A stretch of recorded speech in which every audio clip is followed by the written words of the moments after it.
Hello friends, welcome to our YouTube channel TSP classes. तो कैसे हैं आप सब? आई होप आप लोग बिल्कुल ठीक होंगे। तो आप सबको तो पता ही होगा कि एग्जाम की डेट आ गई है। तो एग्जाम जो है आपका सेकंड सेमेस्टर वालों का 8 जनवरी से शुरू है। ये कोई फेक नहीं है, बिल्कुल ऑफिशियल लेटर आया हुआ है। तो तो चलिए अब हम अपने क्लास के बारे में डिस्कस कर लेते हैं। आपका एग्जाम 8 जनवरी से होना है, ठीक है। तो बहुत सारे बच्चों की डिमांड थी कि जिस तरीके से मैथ और इंग्लिश की क्लास चली है, किसकी? मैथ और इंग्लिश की, ठीक है। बिल्कुल मेन मेन इंपॉर्टेंट जो टॉपिक है, जहाँ से क्वेश्चंस बहुत बनते हैं, उनका थियरी क्लास कराया गया, फिर उससे संबंधित आपके क्वेश्चन कराए गए। सेम इंग्लिश और मैथ की जो क्लास आपका चला था, तो बच्चों ने बोला कि मैम पेपर 1, पेपर 2 और पेपर 5 आप सेम ऐसे ही करा दीजिए। तो अभी हम जो है पेपर 1 जो है स्टार्ट किए हैं। तो पेपर 1 की जो पहली क्लास है वो आपको कल करा दी गई थी। जो बच्चे नहीं देखे हैं वो चैनल पे जाके आप चेक करेंगे तो आपको वीडियो मिल जाएगी। और आपका जो क्लासेस जो चलती है उसकी जो पीडीएफ होता है वो आपके टेलीग्राम लिंक जो है टेलीग्राम पे मिल जाएगा। कहाँ मिलेगा? टेलीग्राम पे। और जो टेलीग्राम की आईडी है वो मैं आपको डिस्क्रिप्शन बॉक्स में मेंशन कर दूंगी, ठीक है।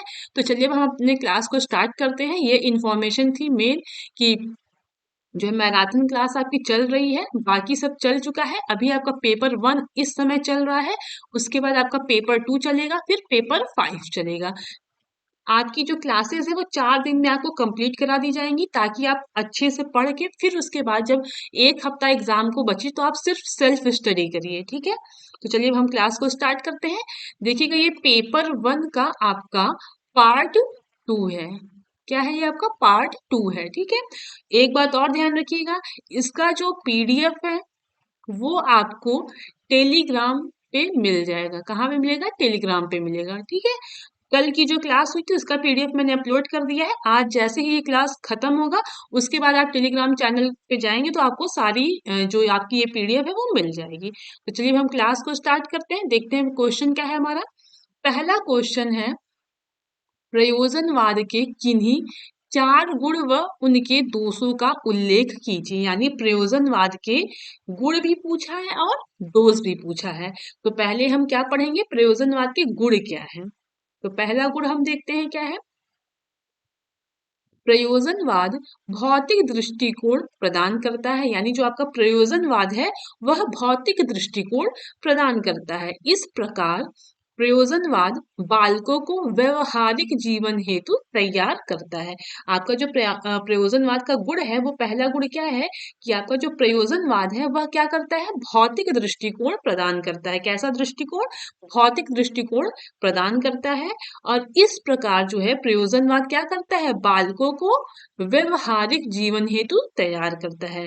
कैसे? व्यवहारिक जीवन हेतु तैयार करता है। दो इसमें की पॉइंट है, समझिएगा। एक तो प्रयोजनवाद क्या करता है? भौतिक दृष्टिकोण प्रदान करता है। और इस प्रकार जो है प्रयोजनवाद बालकों को क्या करता है? व्यवहारिक जीवन हेतु तैयार करता है, ठीक। दूसरा गुण देखते हैं क्या है। प्रयोजनवाद विचार की अपेक्षा क्रिया को अधिक महत्व देता है। जो आपका प्रयोजनवाद है वो विचार की अपेक्षा क्रिया को अधिक महत्व देता है। क्या करता है आपका प्रयोजनवाद? विचार की अपेक्षा क्रिया को अधिक महत्व देता है। अगला देखते हैं, शिक्षा दर्शन के रूप में प्रयोजनवाद एक प्रगतिशील दर्शन है। जो आपका शिक्षा दर्शन है उसके उसमें जो है प्रयोजनवाद क्या है? एक प्रगतिशील दर्शन है। किसमें? शिक्षा दर्शन के रूप में, ठीक है। अगला क्वेश्चन, अब सॉरी उसी का अगला पार्ट है कि अब हम पढ़ेंगे, अभी तो हमने पढ़ा कि प्रयोजनवाद के गुण क्या है, अब हम पढ़ेंगे प्रयोजनवाद के दोष क्या है, ठीक। देखते हैं, पहला है आपका, प्रयोजनवाद आध्यात्मिक गुणों को महत्व नहीं देता है। आपका जो प्रयोजनवाद है वो आध्यात्मिक गुणों पर क्या करता है? आध्यात्मिक गुणों को महत्व नहीं देता है। यह केवल इसी लोक पर बल देता है, ठीक है। अगला देखिएगा, आपका जो प्रयोजनवाद है वह केवल क्या करता है? भौतिक दृष्टिकोण प्रदान करता है। कैसा? सिर्फ भौतिक दृष्टिकोण प्रदान करता है, न कि आध्यात्मिक दृष्टिकोण। समझ में आया? जो आपका प्रयोजनवाद है सिर्फ और सिर्फ वह भौतिक दृष्टिकोण प्रदान करता है, न कि आध्यात्मिक दृष्टिकोण, ठीक। प्रयोजनवाद जो है वो सत्य को परिवर्तनशील मानता है। आपका जो प्रयोजनवाद है वो क्या करता है, सत्य को परिवर्तनशील मानता है। ठीक है, देखिए आप एक चीज ध्यान दीजिएगा, ये भी थोड़ा मेन है, आपका एग्जाम से रिलेटेड है, देख लीजिएगा। जैसे आपका 50 नंबर का क्वेश्चन होता है, पेपर 1 है आपका, 50 नंबर का टोटल आता है। तो इसमें जो 15 नंबर का ऑब्जेक्टिव आता है, ठीक, और 15 नाम का जो अति लघु आता है, अगर ये दो आप अच्छे से भी तैयार कर लिए तो आपको 30 नंबर आसानी से मिल जाएगा। और आपका जो लघु उत्तरी है उसमें आपको क्या होता है कि थोड़ा डिटेल में लिखना होता है ना। तो आप इस हिसाब से पढ़िए कि उसको पढ़िए खूब अच्छे से, ताकि एग्जाम टाइम क्या हो कि आपके माइंड में कुछ बचा रहे, ताकि आप अच्छे से खूब मतलब ज्यादा विस्तार में लिखेंगे तो टाइम जो है वैसे भी 2 घंटे का टाइम रहता है। तो टाइम को मैनेज करना ऐसा प्रैक्टिस के द्वारा सीखिए कि आप लघु उत्तरी के लिए मैक्सिमम 1 घंटे बचा लीजिए। 1 घंटे में आप ऑब्जेक्टिव और अति लघु कर लीजिए और 1 घंटे में लघु उत्तरी कर लीजिए, तभी जाके आपको अच्छे से अच्छे मार्क्स मिलेंगे। ठीक, क्योंकि लघु उत्तरी में थोड़ा डिटेल में लिखना होता है तो उसके लिए समय ज्यादा चाहिए होता है। आई बात समझ में? तो अभी हम लोगों ने क्या पढ़ा था, प्रयोजनवाद के गुण और दोष पढ़े, समझ में आ गया। अब हम बढ़ते हैं अपने अगले क्वेश्चन की ओर, देखते हैं क्या है अगला क्वेश्चन। प्रयोजनवाद शिक्षा के उद्देश्य लिखिए। आपका जो प्रयोजनवाद शिक्षा है उसका क्या उद्देश्य है, ठीक, उसको देखते हैं, समझते हैं क्या है। प्रयोजनवाद शिक्षा के उद्देश्य तात्कालिक आवश्यकताओं के अनुसार परिवर्तित होते रहते हैं। ठीक है, क्या है कि यह तात्कालिक आवश्यकताओं के अनुसार क्या होता है, परिवर्तित होते रहते हैं। इस दृष्टिकोण को ध्यान में रखते हुए प्रयोजनवाद के अनुसार शिक्षा के निम्नलिखित उद्देश्य होने चाहिए। आपका जो प्रयोजनवाद शिक्षा का उद्देश्य है वो क्या है कि तात्कालिक आवश्यकताओं के अनुसार क्या होते हैं, ये परिवर्तित होते रहते हैं। मतलब जैसे कभी कुछ भी कोई भी आवश्यकता पड़ेगा तो उसके अनुसार क्या होते हैं, ये परिवर्तित यानी बदलते रहते हैं। तो इसी दृष्टिकोण को ध्यान में रखते हुए प्रयोजनवाद के अनुसार शिक्षा के निम्नलिखित उद्देश्य होने चाहिए। तो पहला देखते हैं क्या है, छात्रों में सामाजिक कार्य कुशलता का विकास करना। पहला उद्देश्य क्या है कि छात्रों में सामाजिक कार्य कुशलता का विकास करना। ठीक, दूसरा उद्देश्य देखते हैं क्या है, वातावरण के साथ समायोजन की क्षमता का विकास करना। ठीक, तीसरा है आपका छात्रों में अनुभवों का पुनर्निर्माण करना। ये क्या है आपका प्रयोजनवाद की शिक्षा का उद्देश्य है। फिर से समझ लीजिएगा, पहला उद्देश्य क्या है, छात्रों में सामाजिक कार्य कुशलता का विकास करना। दूसरा उद्देश्य है आपका वातावरण के साथ समायोजन की क्षमता का विकास करना।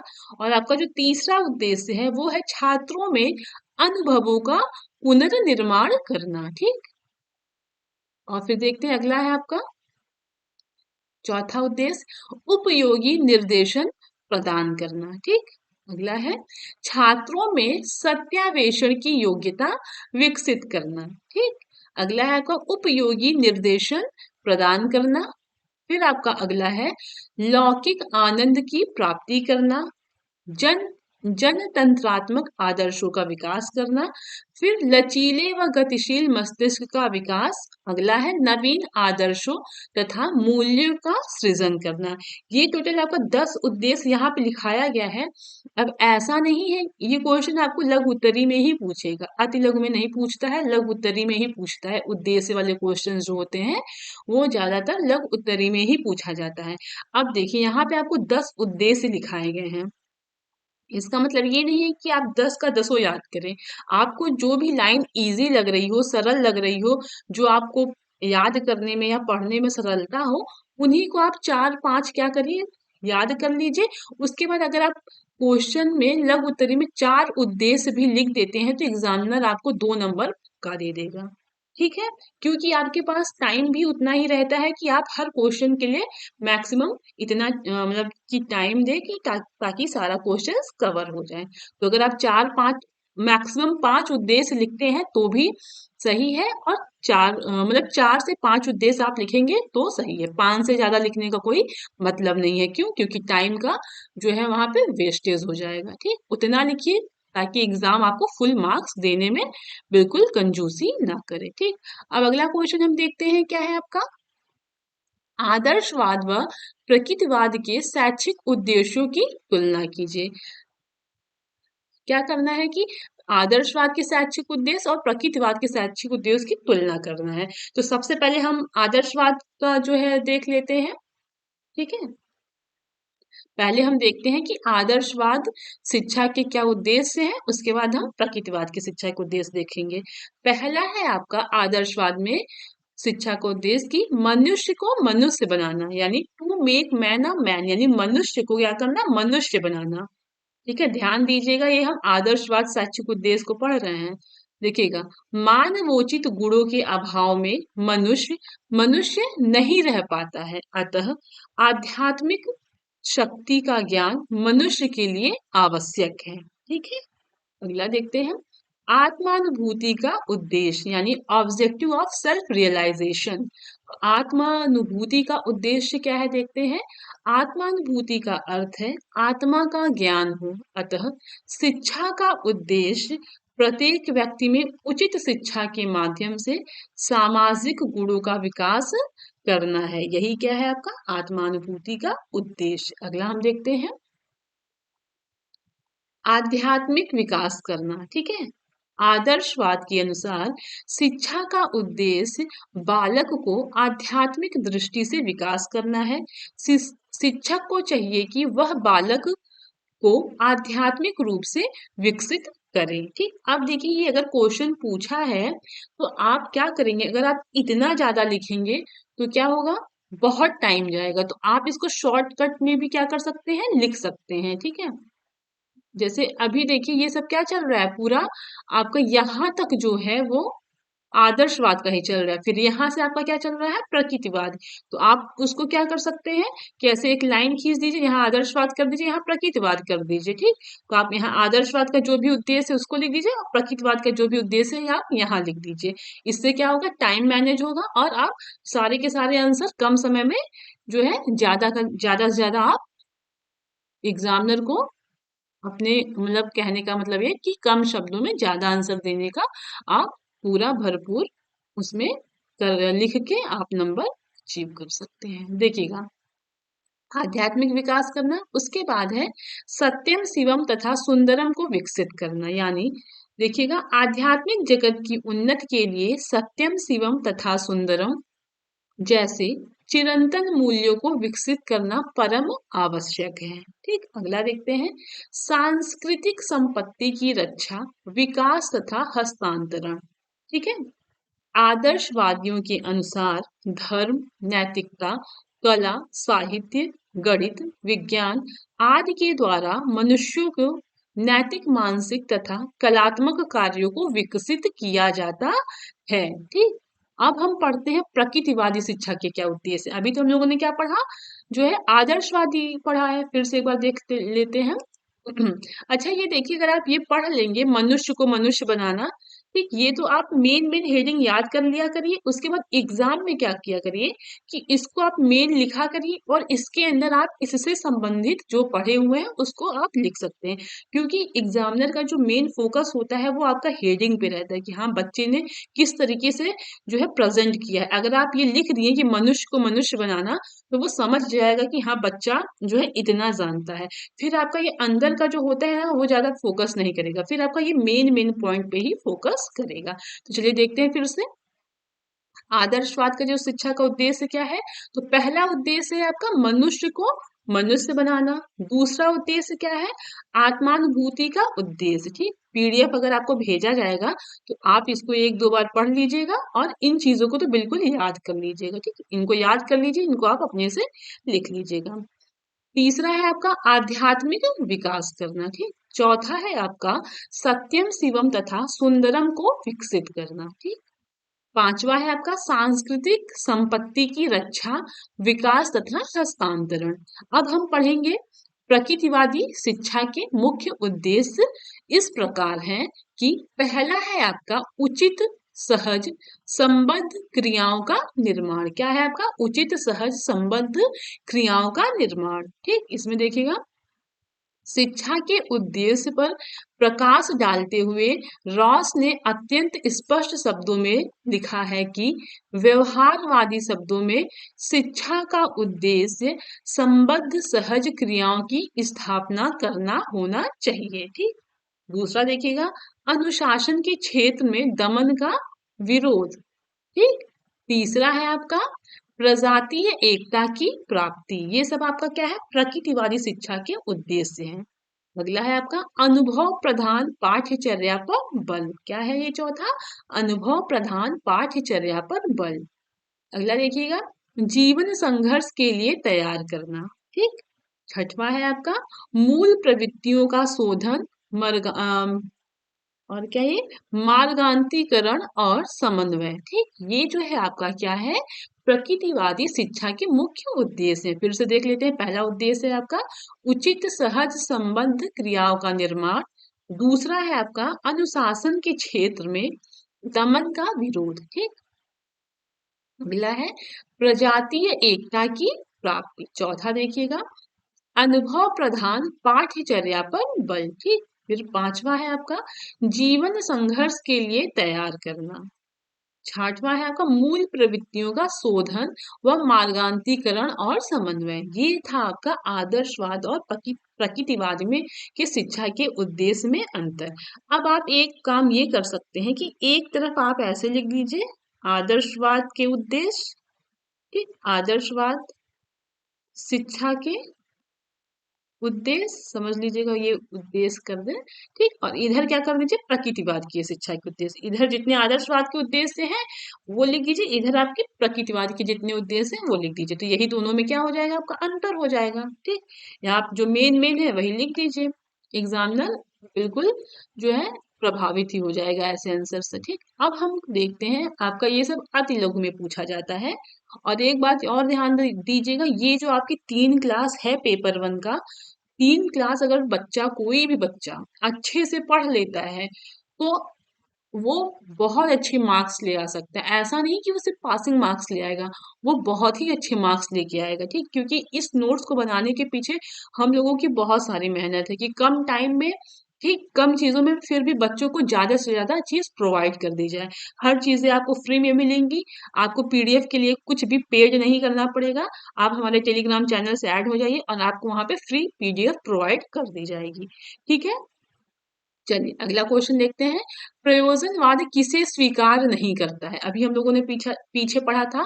देखिएगा, आपका जो प्रयोजनवाद है वो किसी निश्चित अथवा शाश्वत सत्य आदि सिद्धांत की सत्ता को स्वीकार नहीं करता है। प्रयोजनवाद किसे स्वीकार नहीं करता है, फिर से देखिएगा, जो आपका प्रयोजनवाद है वह किसी निश्चित अथवा जो आपका शाश्वत सत्य है, ठीक, आदि सिद्धांत की सत्ता को स्वीकार नहीं करता है। ठीक। अगला क्वेश्चन देखिएगा, प्रयोजनवाद किस सत्ता को स्वीकार नहीं करता है। वही क्वेश्चन देखिए फिर से पूछा गया है, लेकिन थोड़ा घुमा के पूछा गया है। ठीक। एक आंसर ये भी हो सकता है, एक आंसर ये भी हो सकता है। देखिएगा, जो आपके प्रयोजनवाद है वो ईश्वरीय सत्ता को क्या करते हैं, स्वीकार नहीं करते हैं। ठीक। आपके जो प्रयोजनवाद है वो ईश्वरीय सत्ता को स्वीकार नहीं करते हैं। अगला क्वेश्चन है, शिक्षा में प्रयोजनवाद के जन्मदाता कौन है। आपका जो ये प्रयोजनवाद है उसके जन्मदाता कौन है, तो कौन है, चार्ल्स पियर्स हैं। ठीक। अगला क्वेश्चन देखिएगा, शिक्षा में प्रयोजनवादी शिक्षा कैसी है। आपका जो शिक्षा है, मतलब शिक्षा में आपकी जो प्रयोजनवादी शिक्षा है वह कैसी शिक्षा है, तो ये आपका कैसी शिक्षा है, अनुभव केंद्रित है। कैसी है, अनुभव केंद्रित है। ठीक। अगला क्वेश्चन देखिएगा, प्रयोजनवाद का जन्म स्थान कहाँ है, तो जो प्रयोजनवाद है उसका जन्म स्थान क्या है, अमेरिका। यानी जो प्रयोजनवादी शिक्षा है उसकी जो उत्पत्ति कहाँ से हुई है, अमेरिका से हुई है। ठीक। अगला क्वेश्चन देखते हैं, शिक्षा में प्रयोजनवाद के जन्मदाता कौन है। ठीक है, शिक्षा में प्रयोजनवाद के जन्मदाता कौन है, तो कौन है, आपके विलियम जेम्स है। ठीक है, कौन है, विलियम जेम्स है। देखिए, जैसे प्रयोजनवाद के जन्मदाता पूछे तो चार्ल्स पियर भी है और विलियम जेम्स भी है। सबसे पहले चार्ल्स पियर थे, उसके बाद फिर विलियम जेम्स आए। अगर आपको दोनों एक साथ क्वेश्चन में नहीं देता है, ठीक, या तो आपका चार्ल्स पियर्स देगा या तो फिर विलियम जेम्स देगा। ठीक, दो में से एक ही ऑप्शन में देगा। दो एक साथ कभी नहीं पूछा है। सबसे पहले जो स्टार्टिंग में जो थे जन्मदाता, वो आपके चार्ल्स पियर थे, उसके बाद फिर विलियम जेम्स हुए। ठीक। अगला क्वेश्चन देखते हैं, शिक्षा में प्रयोजनवादी शिक्षा कैसी होती है? अभी हम लोगों ने पढ़ा था, अनुभव केंद्रित होती है। कैसी होती है? अनुभव केंद्रित होती है। जो क्वेश्चन दो बार रिपीट हो गया है, वो क्या है कि हम लोगों ने बहुत सारे क्वेश्चंस पेपर को लेके प्रीवियस ईयर से उससे मिला मिला के किया है, तो मे बी क्वेश्चंस रिपीट हुए हैं तो वो गलती से फिर से लिखा गए होंगे। ठीक। और ऐसा नहीं है ये क्वेश्चन दो तीन बार पूछा गया है, तो एक बार लिखा गया, एक बार ध्यान नहीं दिया गया होगा तो फिर से लिखा गया होगा, लेकिन बार बार यही आपको कहा जा रहा है कि बहुत ही इंपॉर्टेंट है। तीनों क्लास अगर आप ले लेते हैं तो आपका पेपर वन इतने अच्छे से तैयार हो जाएगा कि 50 में से तो आप अच्छे मार्क्स ले आ सकते हैं। पास होने का डर ही खत्म हो जाएगा कि मैं उससे पासिंग मार्क लाऊं।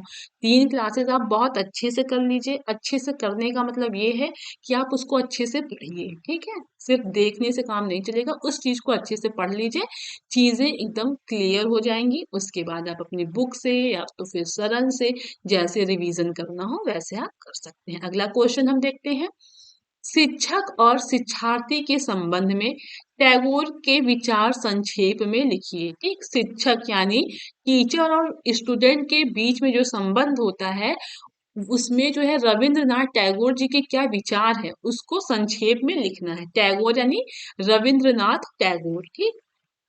देखिएगा, शिक्षक और शिक्षार्थी के संबंध में टैगोर मानते हैं कि उनके समक्ष जो बालक आता है वह दैवीय प्रकाश से युक्त होता है। किससे युक्त होता है? आपके दैवीय प्रकाश से युक्त होता है। और शिक्षक का प्रमुख दायित्व इस प्रकार देखना है कि विद्यार्थी के गुणों के संदर्भ में उन्होंने बहुत सारे गुणों की परिकल्पना की है। ठीक।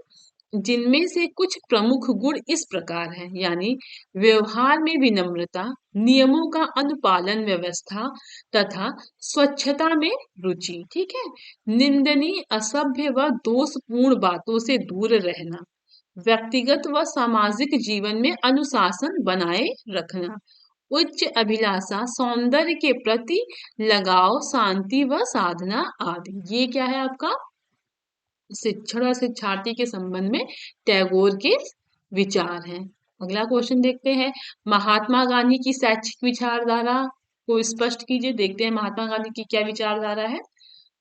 गांधी जी केवल राष्ट्रपिता ही नहीं थे, बल्कि वे एक अच्छे शिक्षा शास्त्री भी थे। गांधी जी की शैक्षिक विचारधारा के मूल में भारतीय संस्कृति विद्यमान थी। ठीक है। वे भारतीय संस्कृति के साथ साथ बालक को किसी न किसी हस्त उद्योग में पारंगत बनाना चाहते थे, यानी हस्त उद्योग में पारंगत बनाना चाहते थे। उनका मत था, तत्कालीन वर्तमान शिक्षा विदेशी संस्कृति पर आधारित है, यानी उस टाइम का जो शिक्षा था वो विदेशी शिक्षा पर क्या था? आधारित था। और भारतीय संस्कृति को इसने पूर्णतः बहिष्कृत कर दिया है। यानी आपका जो महात्मा गांधी जी का जो विचार था वो ये था कि उस समय जो शिक्षा था वो विदेशी संस्कृति पर आधारित था। ठीक। और उसने क्या किया था कि भारतीय संस्कृति को पूरी तरीके से बहिष्कृत कर दिया था। और महात्मा गांधी का मुख्य उद्देश्य था कि बच्चों को क्या करे, वह किसी न किसी हस्त उद्योग में वो पारंगत बनाए और वो भारतीय संस्कृति में बच्चों को भारतीय संस्कृति की ओर और आकर्षित करें और उनको भारतीय संस्कृति से परिचित कराएं। ये थे आपके महात्मा गांधी के शैक्षिक विचारधारा। अब हम देखते हैं अगला क्वेश्चन कि गांधी जी के शैक्षिक दर्शन को स्पष्ट करते हुए उनके शैक्षिक सिद्धांतों का उल्लेख कीजिए। अब हम देखते हैं कि जो आपके गांधी जी के शैक्षिक सिद्धांत थे वो क्या क्या थे।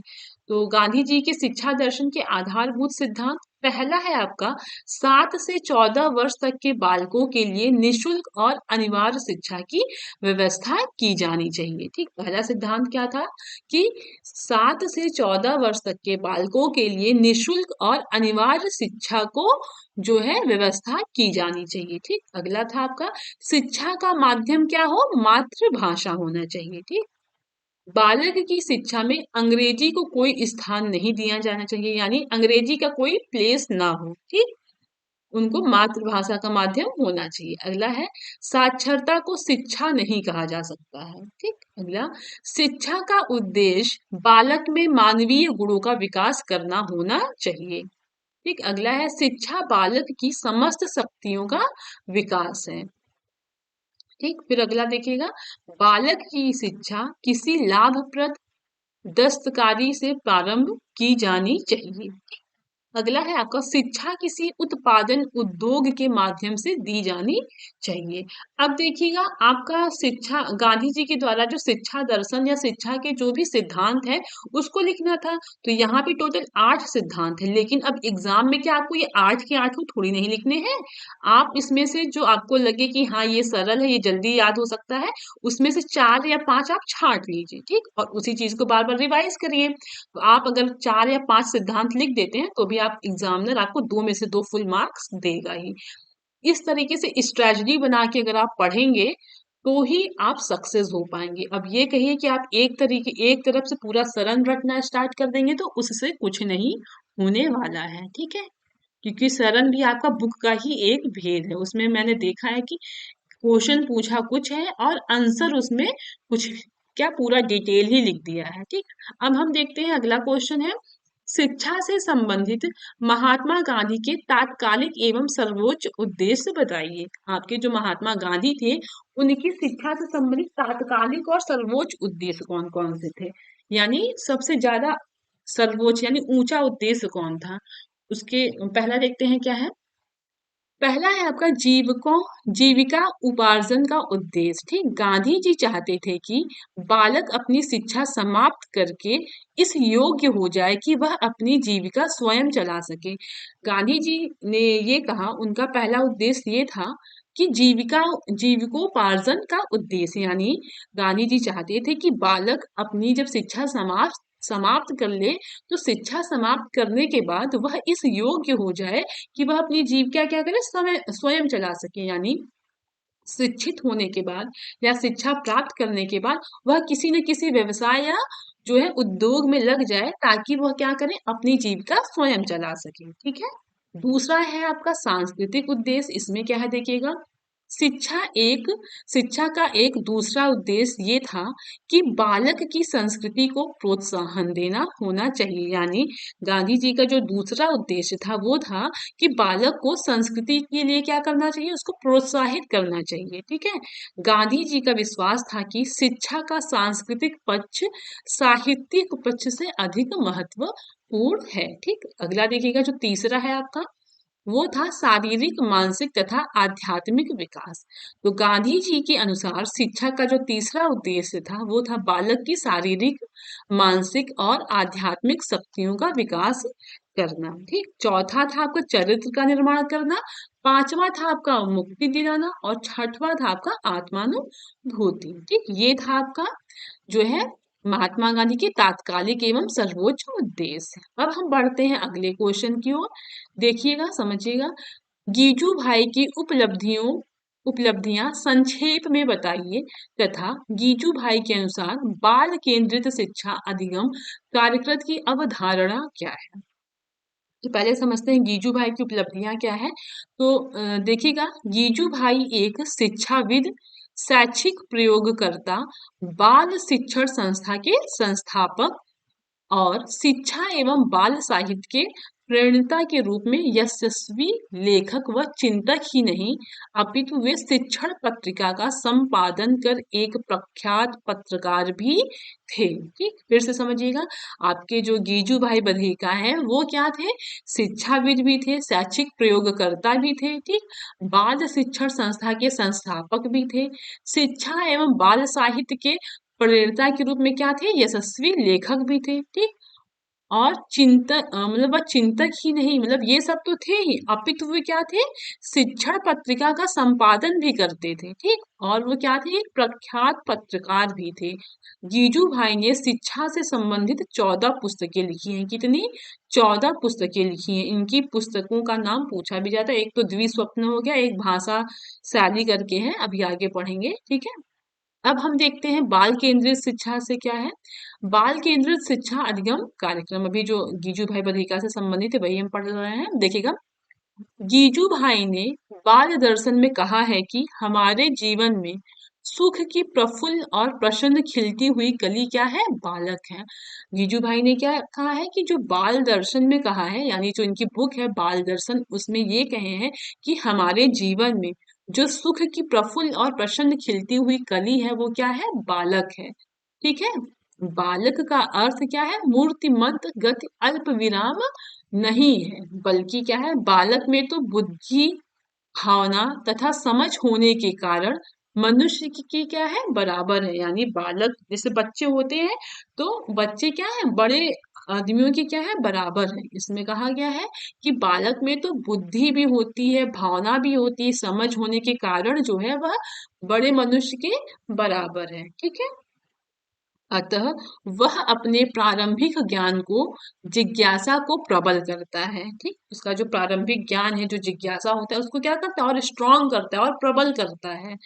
फिर शिक्षा शास्त्री के लिए हर बालक एक अद्वितीय और जीवंत क्या है? ग्रंथ है। ठीक, बाल्यावस्था में विभिन्न प्रकार के संबुद्ध अनुभव से उनमें बौद्धिक शक्ति समाहित हो जाती है। ठीक, इसी बेस पे उन्होंने कहा कि बाल केंद्रित शिक्षा अधिगम कार्यक्रम यही जो है। ठीक, अब हम देखते हैं अगला क्वेश्चन। स्वामी विवेकानंद के अनुसार जन शिक्षा क्या है? स्वामी विवेकानंद के अनुसार जन शिक्षा क्या है? तो देखिएगा, स्वामी विवेकानंद जनसाधारण की शिक्षा में विश्वास करते थे। स्वामी विवेकानंद क्या करते थे? जनसाधारण की शिक्षा में विश्वास करते थे। राष्ट्र के पतन का कारण उन्होंने जनसाधारण की शिक्षा की उपेक्षा बताया। उन्होंने कहा कि निम्न वर्ग के लोगों की निर्धनता के कारण उनका अशिक्षित होना है। यानी जो निम्न वर्ग के लोग हैं, वो जो निर्धन है यानी गरीब है, उसका मुख्य कारण क्या है? उनका अशिक्षित होना है। ठीक, इसी कारण उन्होंने जन शिक्षा पर बल दिया। ठीक, अब देखते हैं अगला क्वेश्चन है आपका, बुनियादी शिक्षा पर टिप्पणी लिखिए। आपका जो बुनियादी शिक्षा है वो क्या है? समझिएगा, यहाँ से क्वेश्चंस बार बार बनते हैं। हालांकि जितने भी हम लोगों ने पॉइंट पढ़े हैं सभी से क्वेश्चंस बनते हैं, कोई भी ऐसा नहीं है कि उसको इग्नोर किया जाए। सभी के सभी क्या है? इम्पोर्टेंट ही है। देखिएगा, बुनियादी शिक्षा को आरंभ बुनियादी शिक्षा का होगा कि बुनियादी शिक्षा का आरंभ महात्मा गांधी जी ने किया था। बुनियादी शिक्षा का अर्थ स्पष्ट करते हुए गांधी जी ने कहा है कि हमारी बुनियादी शिक्षा पद्धति मस्तिष्क, शरीर, आत्मा तीनों का विकास करती है। आपका जो बुनियादी शिक्षा है वो क्या करती है? मस्तिष्क, शरीर और आत्मा, इन तीनों का क्या करती है? विकास करती है। जब तक शिक्षा द्वारा इन तीनों शक्तियों का सामंजस्य युक्त विकास नहीं होता है, तब तक इसका कोई मूल्य नहीं है। यही था आपका बुनियादी शिक्षा। ठीक, अगला क्वेश्चन देखते हैं। देखिएगा, आपका जो शांति निकेतन है, ठीक, शांति निकेतन की स्थापना के क्या उद्देश्य थे उसको समझिएगा। तो शांति निकेतन के बारे में अच्छे से पढ़िएगा, ठीक, क्योंकि क्वेश्चंस यहाँ से भी आते हैं। देखिएगा, टैगोर एक महाकवि के साथ साथ एक दार्शनिक, एक शिक्षक और एक गुरु भी थे। गुरुदेव के रूप में उनका महान योगदान शांति निकेतन के रूप में परिणित हुआ। शांति निकेतन की स्थापना किसने किया था? रविंद्रनाथ टैगोर जी ने किया था। ठीक, अब हम बढ़ते हैं शांति निकेतन के बारे में। शांति निकेतन का दूसरा नाम विश्व भारती है, जो कलकत्ता में स्थित है। ठीक है, सन 1901 में विश्व भारती की नींव रखी गई, यानी शांति निकेतन की नींव रखी गई। 1921 में शांति निकेतन का विस्तार विश्व भारती के रूप में किया गया।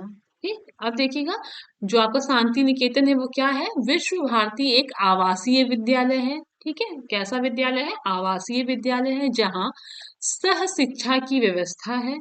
राष्ट्रीयता, धर्म, जाति, भाषा के आधार पर विद्यार्थियों एवं अध्यापकों में कोई भेदभाव नहीं है। यहाँ पे किसी भी प्रकार से, चाहे वो बच्चे हो चाहे वो टीचर्स हो, उनके बीच में कोई भी भेदभाव नहीं है। कि भारतीय संसद ने सन 1951 में 29वें संविधान संशोधन द्वारा विश्व भारती को एक केंद्रीय विश्वविद्यालय के रूप में मान्यता प्रदान की तथा इसका नाम विश्व भारती विश्वविद्यालय कर दिया गया। ठीक, इस विश्वविद्यालय के कुलाधिपति कौन होते हैं? प्रधानमंत्री होते हैं। ठीक है, ये था आपका शांति जो है निकेतन, जिसको 1901 में जो है इसकी नींव रखी गई और किसके द्वारा? रविंद्रनाथ टैगोर के द्वारा। बाकी चीजों को अच्छे से पीडीएफ में एक बार फिर से पढ़ लीजिएगा, वीडियो को देखने बाद समझ में आ जाएगा। ठीक, अगला देखिएगा, स्वामी विवेकानंद का जन्म कब और कहाँ हुआ था? यहाँ से क्वेश्चन बनते हैं, इसलिए जितने भी भारतीय विचारक हैं जो हमारे सब्जेक्ट में हैं, यानी हमारे जो है सिलेबस में है, उसको मैंने एक ही जगह लिख दिया है ताकि आपको पढ़ने में आसानी हो और चीजें एक ही जगह मिल जाए और आपका टाइम बच जाए। ठीक, स्वामी विवेकानंद का जन्म कब और कहाँ हुआ था? तो 12 जनवरी 1863 कलकत्ता में जो है स्वामी विवेकानंद का जन्म हुआ था। ठीक, इनके बचपन का नाम था नरेंद्र नाथ दत्त, ये एग्जाम में पूछा हुआ है।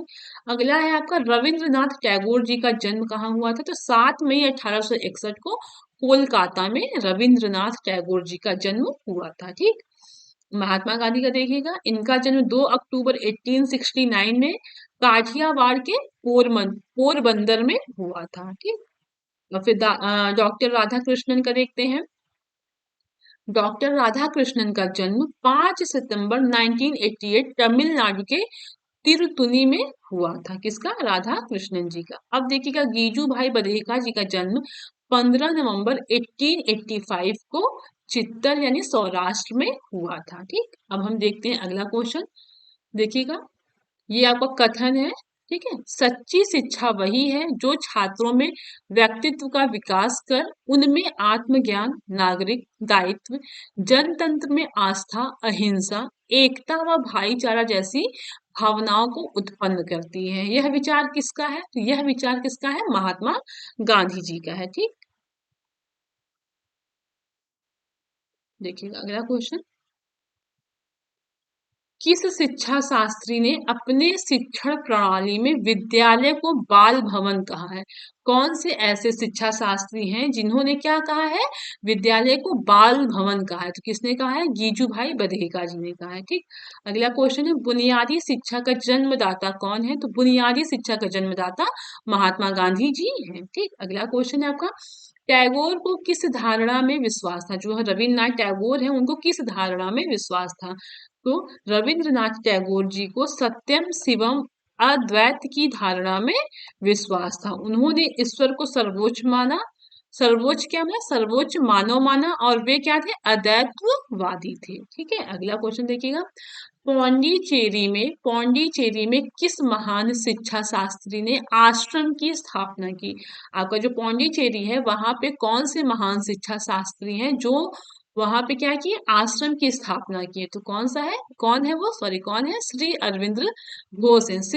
श्री अरविंद घोष जी ने पौंडीचेरी में जो है आश्रम की स्थापना की। ठीक, अगला क्वेश्चन है आपका, प्राथमिक शाला में भाषा शिक्षा नामक पुस्तक किसने लिखी? तो गीजू भाई बधेका ने लिखी है। ठीक, ये एक क्वेश्चन, ये बुक का नाम पूछता है और एक द्विस्वप्न करके पूछता है, तो ये जो दोनों पुस्तक है वो गीजू भाई बधेका जी ने लिखा है।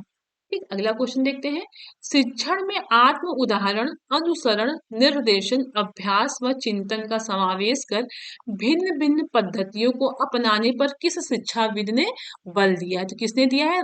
डॉक्टर राधा कृष्णन जी ने दिया है। ठीक है, अगला क्वेश्चन है, गांधी जी के दर्शन के अनुसार छात्रों की क्रियाशीलता के लिए पाठ्यक्रम में आवश्यक है। ठीक, गांधी जी के दर्शन के अनुसार क्या है कि छात्रों को क्रियाशील करने के लिए उनके पाठ्यक्रम में यानी उनके सिलेबस में क्या आवश्यक है? तो हस्तकला क्या है? आवश्यक है। ठीक, अगला क्वेश्चन है, दीवा स्वप्न पुस्तक के लेखक है, अभी मैंने आपको ऊपर बताया, तो कौन है? गीजू भाई बधेका। ठीक, ये जो आपकी दीवा स्वप्न पुस्तक है उसके लेखक कौन है? गीजू भाई बधेका। ठीक, अगला है, जीजू भाई बधेका ने बालकों की संज्ञा दी। तो बालकों की संज्ञा किससे दी थी? बाल देवो भवः से। किससे?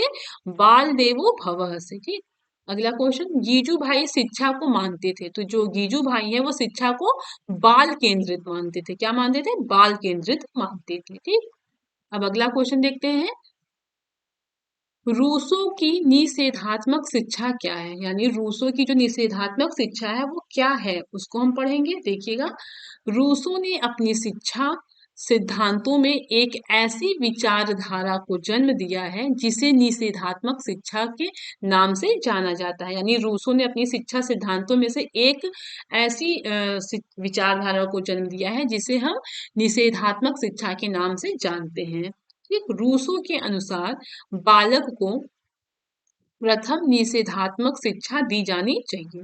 रूसो के अनुसार क्या है कि बालक को पहले क्या देना चाहिए, निषेधात्मक शिक्षा देना चाहिए। अब देखिए निषेधात्मक शिक्षा क्या है। निषेधात्मक शिक्षा से आशय यह है कि बालक का सबसे पहले गुण तथा सत्य की शिक्षा नहीं दी जानी चाहिए। इसके स्थान पर हृदय की पाप से तथा मस्तिष्क के भी भ्रम से रक्षा की जानी चाहिए। यानी जो है निषेधात्मक शिक्षा से आशय यह है कि बालक को सबसे पहले गुण तथा सत्य की शिक्षा नहीं दी जानी चाहिए और इसके स्थान पर हृदय की जो पाप है और मस्तिष्क में जो भ्रम है, इन सब से क्या करना चाहिए, बच्चों को रक्षा करनी चाहिए। यानी उनके मन में, हृदय में कोई ना पाप ना हो, ठीक, उनके मस्तिष्क में या दिमाग में किसी प्रकार का कोई भ्रम ना हो। ठीक, इन सब से क्या करनी चाहिए, बच्चों की रक्षा करनी चाहिए। ठीक है, बालक को आरंभ से ही नैतिक शिक्षा नहीं दी जानी चाहिए। रूसो प्रचलित शिक्षा पद्धति को, देखिएगा, रूसो प्रचलित शिक्षा पद्धति का विरोधी था। उसका कहना है प्रचलित व्यवहार का बिल्कुल उल्टा करो और तुम सदैव ठीक करते हो। ठीक है, रूसो की यही निषेधात्मक शिक्षा थी। यानी कि जो अच्छी चीजें थी उसका बिल्कुल अपोजिट था। बच्चों को पहले क्या करना है, आरंभ से ही नैतिक शिक्षा उनको नहीं देना है, गुण तथा सत्य की भी शिक्षा नहीं देना है, बल्कि उनके मन में कोई पाप ना हो, उनके मन में उनके दिमाग में कोई भ्रम ना हो। इन सब से उन बच्चों की क्या करनी चाहिए, रक्षा करनी चाहिए। ठीक, अब हम देखते हैं अगला क्वेश्चन। फ्रॉबेल के अनुसार शिक्षा के क्या उद्देश्य हैं। जो फ्रॉबेल है उनके अनुसार शिक्षा का क्या उद्देश्य है उसको देखते हैं। तो पहला उद्देश्य, शिक्षा का प्रथम उद्देश्य शरीर और आत्मा को बंधन से मुक्त करना है। ठीक, इसके लिए शिक्षा का समुचित वातावरण तैयार किया जाना चाहिए। जो फ्रॉबेल जी हैं वो कहते हैं कि जो शिक्षा का प्रथम उद्देश्य है वो ये है कि शरीर और आत्मा को बंधन से मुक्त कर देना चाहिए और इसके लिए क्या करना है, शिक्षा के लिए उचित वातावरण तैयार किया जाना चाहिए। ठीक, अगला है आपका, शिक्षा का दूसरा उद्देश्य व्यक्ति को ऐसा बनाना है कि वह ईश्वर में स्थित सबकी एकता पहचान ले। ठीक, अगला देखिएगा, शिक्षा का तीसरा उद्देश्य दैवीय नियमों के अनुसार बालक को सर्वांगीण विकास करना है। ये आपका फ्रॉबेल के शिक्षा के उद्देश्य थे। ठीक, अगला क्वेश्चन देखते हैं, मॉन्टेसरी प्रणाली के विभिन्न शिक्षण पद्धतियां कौन कौन सी हैं। तो जो मॉन्टेसरी है, मौर्य मॉन्टेसरी जी, उनकी जो शिक्षण पद्धतियों की संख्या है वो 3 भागों में विभाजित है। कितने भागों में, 3 भागों में, 3 भागों में। ठीक, ये आपका ऑब्जेक्टिव में भी पूछता है, अतिलघु में भी और लघु में। ऑब्जेक्टिव में इस तरीके से पूछ लेगा कि मॉन्टेसरी जी की जो शिक्षण पद्धतियां हैं वो कितने भागों में विभाजित है। तो कितने भागों में, 3 भागों में। और आपका अति लघु में पूछेगा कि मॉन्टेसरी की जो शिक्षण पद्धतियां हैं उनके नाम लिखिए। ठीक, तो देखिएगा, सबसे पहला है आपका कर्मेंद्रियों की शिक्षा, दूसरा है आपका ज्ञानेंद्रियों की शिक्षा और तीसरा है आपका पढ़ने लिखने व गणित की शिक्षा। ठीक, तो वन बाय वन हम अच्छे से पढ़ेंगे। देखते हैं सबसे पहले कर्मेंद्रियों की शिक्षा क्या है। तो कर्मेंद्रियों की शिक्षा, ठीक, इस प्रणाली में यानी इस शिक्षा में सर्वप्रथम बालकों की कर्म इंद्रियों की शिक्षा दी जाती है। इसके लिए बालकों से अनेक प्रकार के कार्य लिए जाते हैं, जैसे उठना बैठना, घूमना दौड़ना, कपड़े पहनाना और अपनी वस्तुएं यथा स्थान रखना। ठीक, इन कार्यों को करने में बालकों को आनंद आता है तथा उनकी कर्म इंद्रियों को भी प्रशिक्षित किया जाता है।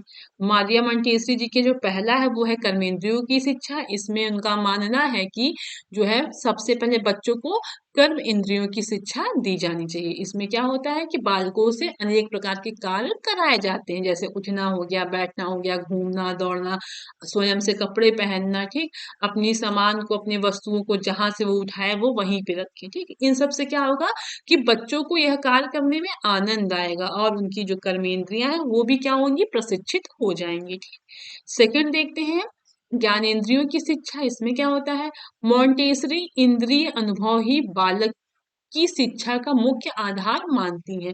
जो मॉन्टेसरी जी हैं वो इंद्रिय अनुभव को ही क्या करती हैं, बालक की शिक्षा का मुख्य आधार मानती है। इसी कारण वह कहती हैं कि बालक को अधिक से अधिक इंद्रिय अनुभव कराए जाने चाहिए। ठीक, अगला देखिएगा, तीसरा है आपका पढ़ने लिखने व गणित की शिक्षा। मॉन्टेसरी पढ़ने की अपेक्षा लिखना अधिक सरल मानती हैं। ठीक, जो आपकी मॉन्टेसरी जी हैं वो पढ़ने की अपेक्षा क्या करती हैं, लिखना को अधिक सरल मानती हैं। ठीक, लिखने में केवल मांसपेशियों का प्रयोग किया जाता है, जबकि पढ़ने में स्वर तथा उच्चारण संबंधी मानसिक शक्तियों का भी प्रयोग किया जाता है। इसी कारण बालक को पढ़ना तब सिखाया जाना चाहिए जब उसको भली भांति लिखना आ जाए। ठीक, मॉन्टेसरी जी का कहना है कि पढ़ने की अपेक्षा लिखना क्या है, अधिक सरल है।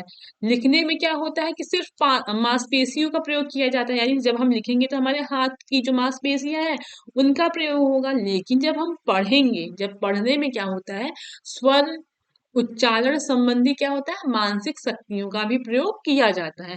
इसी कारण बालक को क्या करना है, पढ़ना तभी सिखाया जाना चाहिए जब क्या हो, बच्चा भली भांति उसको लिखना आ जाए। ठीक, अब हम अगला क्वेश्चन देखते हैं। फ्रॉबेल की जो शिक्षा पद्धति है उससे क्या हम समझते हैं, तो फ्रॉबेल जी का यह विचार है कि बालक की शिक्षा में किसी प्रकार का हस्तक्षेप न करके उसके स्वाभाविक विकास हेतु पूर्ण अवसर देना चाहिए, ताकि अपने आप को, प्रकृति को तथा ईश्वरीय शक्ति को पहचान सके।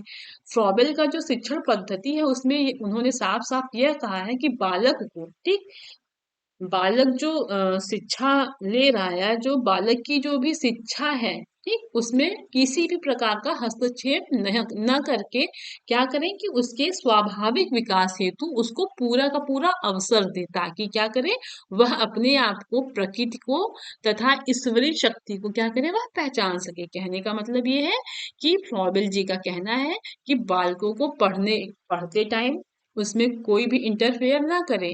उससे क्या होगा कि वह अब उसके अंदर जो भी स्वाभाविक, यानी उसके अंदर जो भी है, मतलब कि टैलेंट है, वो क्या करेगा, उसको पूरा का पूरा अवसर देगा, और उसके अंदर जितनी भी टैलेंटेड है या जो भी अवसर है या जो भी शक्ति है, क्या होगा, वो खुद को पहचान सके। ये था फ्रॉबेल की शिक्षण पद्धति। अब हम देखते हैं अगला, शिक्षण पद्धति के संबंध में फ्रॉबेल के विचार को संक्षेप में लिखिए। ठीक, अभी हमने ये देखा कि हम क्या समझते हैं, क्वेश्चन में है कि फ्रॉबेल की शिक्षा पद्धति से आप क्या समझते हैं। ठीक, अब हम ये क्वेश्चन में कर रहे हैं कि शिक्षण पद्धति के संबंध में फ्रॉबेल के विचार क्या थे, उसको संक्षेप में लिखना है। ठीक, तो समझिएगा, फ्रॉबेल का कथन है कि बालक का आध्यात्मिक विकास क्रमबद्ध होता है। ठीक, यदि ऐसा ना हो तो बालक की शिक्षा असंभव हो जाएगी।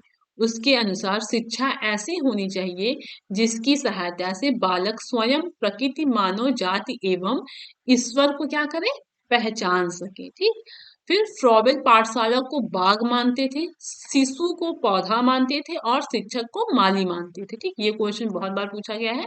फ्रॉबेल का मानना था ये कि जो पाठशाला है वो बाग है, शिशु जो है वो पौधा है और शिक्षक जो है वो माली है।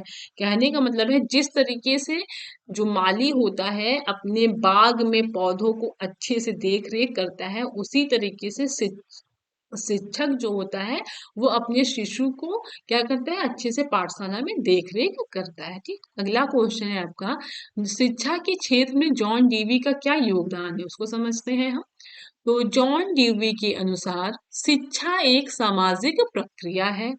बालक अपने चारों ओर की वस्तुओं, भाषा और क्रियाओं का ज्ञान समाज में रहकर ही प्राप्त करता है। ठीक, ड्यूवी का कहना है कि सीखने की प्रक्रिया को सुचारू रूप से चलाने के लिए एक उचित सामाजिक पर्यावरण की आवश्यकता होती है। ठीक, ये था आपका जॉन डीवी के जो शिक्षा में योगदान। अब हम देखेंगे जो हमारे पाश्चात्य विचारक थे, यानी जो बाहरी विचारक थे, विदेशी विचारक थे, उनकी क्या क्या रचना है, उनका जन्म कहाँ हुआ है, जो बच्चा पढ़ता होगा उसको पता होगा कि यहाँ से क्वेश्चंस बहुत भारी मात्रा में बने हैं। सबसे पहले हम प्लेटो के बारे में पढ़ेंगे। प्लेटो का जन्म कहाँ हुआ है? 427 ईसा पूर्व एथेंस में। कहाँ? एथेंस में। ठीक। प्लेटो की रचना कौन कौन सी है? ऑब्जेक्टिव में भी पूछता है और प्रतिलघु में भी पूछता है। तो प्लेटो की जो रचना है वो कौन कौन सी है? द रिपब्लिक, क्या है? द रिपब्लिक, द लॉज और एपोलॉजी और क्रीटो। ठीक। तो ज्यादा से ज्यादा दो ही पूछता है, तो आप इनमें से जो आपको इजी लगे वो आप याद कर लीजिए। प्लेटो की रचना कौन कौन सी है फिर से देख देख लीजिएगा। The republic, the laws, apology और क्रीटो। ठीक। अगला देखते हैं रूसो। रूसो का जन्म 1712 में इटली के जिनेवा नगर में हुआ था। रूसो का जन्म कहाँ हुआ था? 1712 में हुआ था और इटली के जिनेवा नगर में हुआ था। ठीक। रूसो की रचना देखते हैं। The progress of art and science. ठीक। दूसरा है आपका एमिल, तीसरा है सोशल कॉन्ट्रैक्ट और चौथा है आपका द न्यू हेलोस। ठीक। ये आपका चार रचना रूसो की है।